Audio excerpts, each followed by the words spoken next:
Hello बच्चों, BPSC विद्यापीठ में आप सभी का पुनः स्वागत है।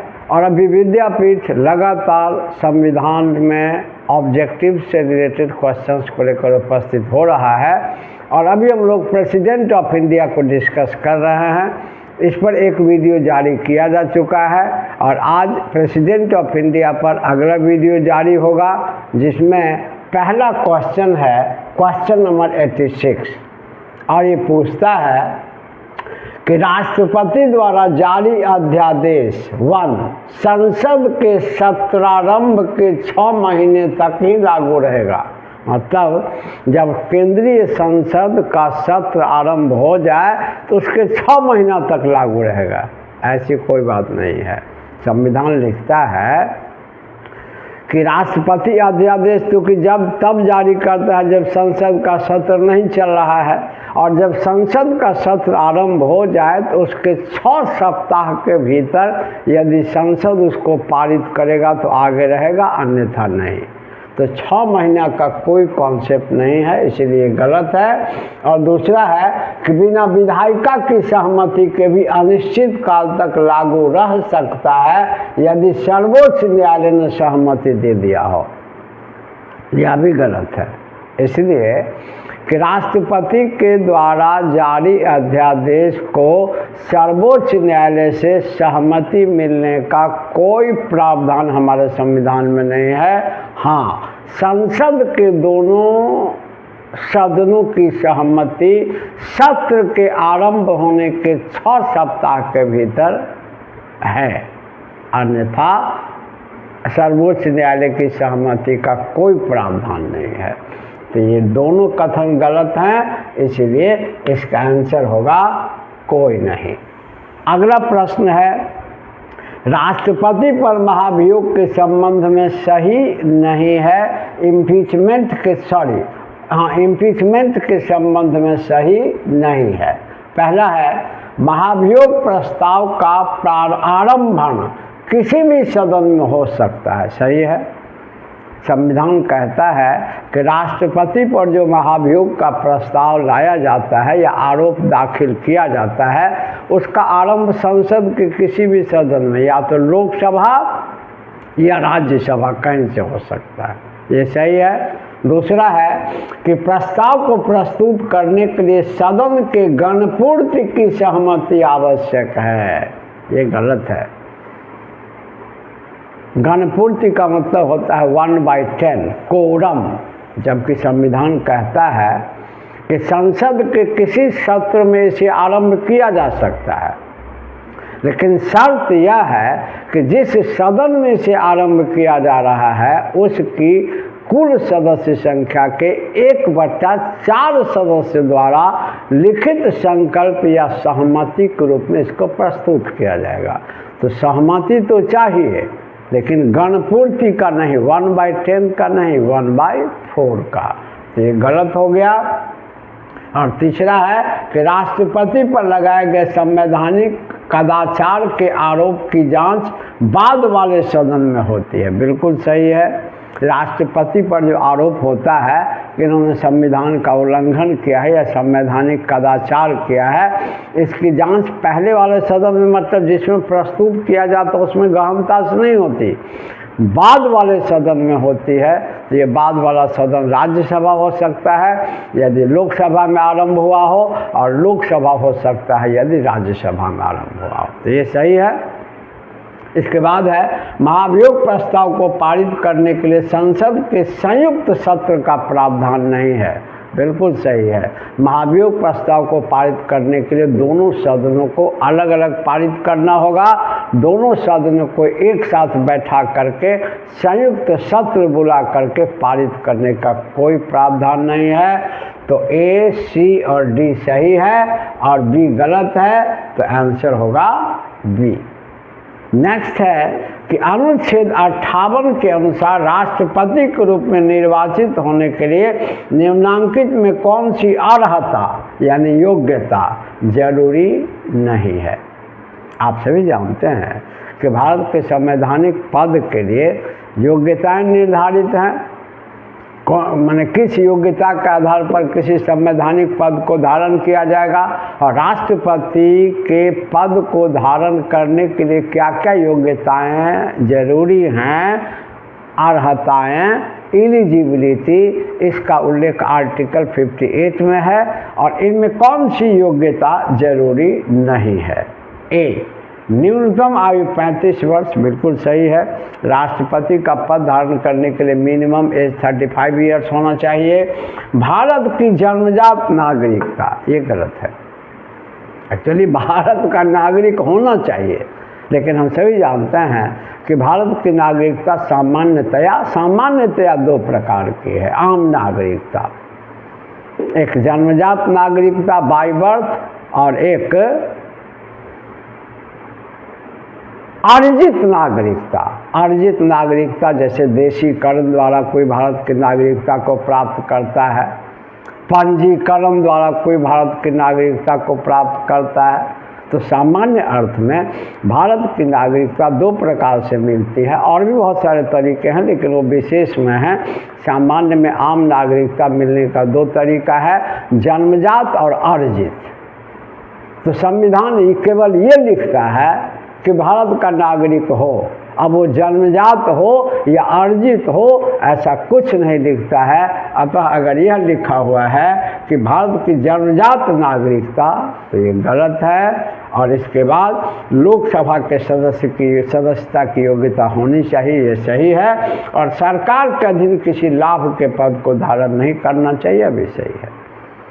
तो इसी प्रकार के तकनीकी पूर्ण, जहाँ बच्चे थोड़ा सा ध्यान नहीं देने के कारण गलती कर बैठते हैं, प्रश्न को लेकर के बीपीएससी विद्यापीठ अपने परंपरा के अनुसार उपस्थित होता रहा है और आगे भी होगा। सामान्य प्रश्न का डिस्कशन करने से जिसको बच्चे स्वयं जानते हैं, वो डिस्कशन करने की परंपरा विद्यापीठ की नहीं है। तो इस प्रश्न का आंसर होगा आपको बी। नेक्स्ट क्वेश्चन है क्वेश्चन नंबर 89। निम्नांकित में सत्य कथन की पहचान कीजिए। पहला है कि भारत के राष्ट्रपति के महाभियोग की प्रक्रिया का उल्लेख अनुच्छेद 61 में है, बिल्कुल है।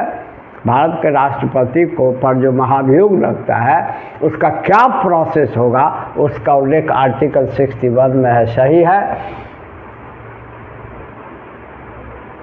भारत के राष्ट्रपति के महाभियोग की प्रक्रिया ब्रिटेन के राजा पर महाभियोग की प्रक्रिया के समान है, ये गलत है। ये अलग बात है कि भारत के राष्ट्रपति की संवैधानिक स्थिति वही है जो ब्रिटेन के राष्ट्रपति की है, क्योंकि दोनों जगहों पर संसदीय प्रणाली है। लेकिन राष्ट्रपति की तुलना, भारत के राष्ट्रपति की तुलना ब्रिटेन से ज़्यादा अमेरिका से की जाती है, और अमेरिका के राष्ट्रपति को पद से हटाने के लिए जो महाभियोग की प्रक्रिया है, उस प्रक्रिया को भारत में अपनाया गया है, ना कि ब्रिटेन की। और सबसे बड़ी बात कि ब्रिटेन में राजा को हटाने के लिए महाभियोग की प्रक्रिया होती ही नहीं है। ब्रिटेन में एक कथन प्रचलित है, एक मान्यता प्रचलित है कि राजा से कोई गलती नहीं होती। तो भारत के राष्ट्रपति को हटाने के महाभियोग की प्रक्रिया जो है वह अमेरिका से प्रभावित है, ब्रिटेन का कोई संबंध नहीं है इससे। तो पहला कथन सही है और दूसरा कथन गलत है, और सही कथन को पूछ रहा है तो आंसर होगा ए। नेक्स्ट क्वेश्चन है, राष्ट्रपति के त्याग पत्र में किसका संबोधन होता है? ये सरल प्रश्न है लेकिन तकनीकी पूर्ण है। इसको जब बिल्कुल सरलता से पूछता है तो पूछता है कि राष्ट्रपति अपना त्याग पत्र किसको देता है? तो उपराष्ट्रपति को। इसी क्वेश्चन को जब तकनीकी पूर्ण बना देता है तो पूछता है कि राष्ट्रपति के त्याग पत्र में किसका संबोधन होता है, यानी किसको राष्ट्रपति अपनी बात कहता है? उपराष्ट्रपति को ही कहता है। तो इसका आंसर होगा उपराष्ट्रपति सी। नेक्स्ट क्वेश्चन है कि राष्ट्रपति द्वारा घोषित राष्ट्रीय आपात संसद की सहमति के बिना इसकी घोषणा की तिथि से कितने समय तक प्रवर्तन में रह सकता है?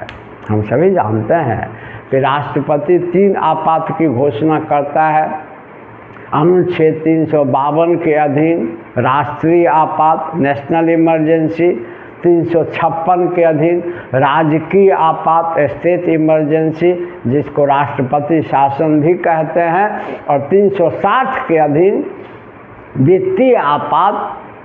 और तीनों आपात की घोषणा जब राष्ट्रपति कर देता है तो प्रावधान है कि जब राष्ट्रीय आपात की घोषणा करता है तो संसद की घोषणा की तिथि से इसे संसद से दोनों सदनों से 1 माह के भीतर सहमति मिल जानी चाहिए, तभी यह आगे चलेगा, अन्यथा निरस्त हो जाएगा। राजकीय आपात और वित्तीय आपात को घोषणा की तिथि से 2 माह के भीतर सहमति मिल जानी चाहिए, तभी यह आगे चलेगा, अन्यथा समाप्त हो जाएगा। तो जिस दिन राष्ट्रपति ने राष्ट्रीय आपात की घोषणा कर दी उस दिन से 1 माह के भीतर, तो 1 माह के तक तो ये चल ही सकता है बिना संसद की सहमति के, और 1 माह के भीतर अगर संसद की सहमति मिल गई तो आगे चलेगा। तो पूछता है कि संसद की सहमति के बिना कितने दिनों तक रह सकता है? 1 माह तक तो रख ही सकता है। तो एक्चुअली होता क्या है कि हाई लेवल के क्वेश्चंस में जीएस ही होते हैं, शब्द जाल में उलझाने का प्रयास करता है। तो राष्ट्रपति द्वारा घोषित राष्ट्रीय आपात संसद की सहमति के बिना इसकी घोषणा की तिथि से कितने समय तक प्रवर्तन में रह सकता है, लागू रह सकता है? तो 1 माह। नेक्स्ट क्वेश्चन है कि निम्नांकित में कौन सा कथन सही नहीं है? पहला, राष्ट्रपति अनुच्छेद 356 तथा अनुच्छेद 365 दोनों आधारों पर राजकीय आपात की घोषणा कर सकता है, ये सही है। सामान्य में जब हम लोग पढ़ते हैं तो हम लोग पढ़ते हैं कि राष्ट्रपति अनुच्छेद 356 के तहत राज्य में राष्ट्रपति शासन की घोषणा कर सकता है, जिसको राजकीय आपात या स्टेट इमरजेंसी कहते हैं। तो 356 के तहत तो कर ही सकता है और 365 के तहत भी कर सकता है, और दोनों का क्राइटेरिया अलग अलग है। हम पढ़ते हैं अनुच्छेद 356 कहता है कि यदि भारत के किसी राज्य की शासन व्यवस्था संविधान के अनुकूल ना चल रही हो तो ऐसी स्थिति में राष्ट्रपति वहाँ राष्ट्रपति द्वारा राजकीय आपात की घोषणा की जाएगी। और 365 कहता है कि यदि किसी राज्य की सरकार द्वारा केंद्र द्वारा दिए गए निर्देशों का अनुपालन या केंद्र द्वारा बनाए गए विधि का अनुपालन नहीं किया जाता है तो इस कंडीशन में भी राष्ट्रपति उस राज्य में राजकीय आपात की घोषणा यानी राष्ट्रपति शासन की घोषणा कर सकता है। ये सही है। आगे है कि वित्तीय आपात घोषणा की तिथि से 2 माह के भीतर संसद के दोनों सदनों द्वारा अनुमोदित नहीं होने पर निरस्त हो जाएगा। अभी हम लोगों ने चर्चा किया कि वित्तीय आपात और राजकीय आपात दोनों घोषणा की तिथि से 2 माह के भीतर संसद की सहमति मिल जानी चाहिए दोनों को, अन्यथा ये निरस्त हो जाएगा। तो ये सही है। और तीसरा है कि आपात की घोषणा राष्ट्रपति के स्वविवेक का अधिकार है। नो, आपात की घोषणा इमरजेंसी का proclamation is not discretion right of president of India. ये राष्ट्रपति के डिस्क्रिशन, ये स्वविवेक का अधिकार नहीं। स्वविवेक का मतलब जो बिना किसी के पूछे अपने विवेक से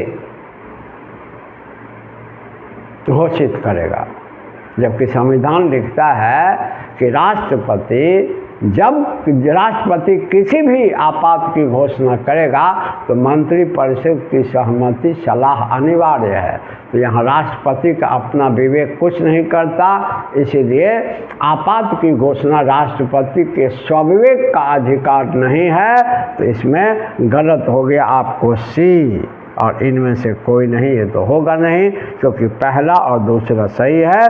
और आपात की घोषणा राष्ट्रपति के स्वविवेक का अधिकार है, ये गलत है। तो आंसर होगा सी। तो अभी हम लोगों ने राष्ट्रपति पर पहले वीडियो में और आज दूसरे वीडियो में बहुत सारी उपयोगी सामग्रियों को पढ़ा, ताकि हमारा प्रेसिडेंट ऑफ इंडिया का पूरा कॉन्सेप्ट क्लियर हो जाए ऑब्जेक्टिव क्वेश्चंस के माध्यम से, और कितना भी टिपिकल और उलझा हुआ सवाल पूछे तो बने, जो विद्यापीठ का हमेशा से प्रयास रहा है।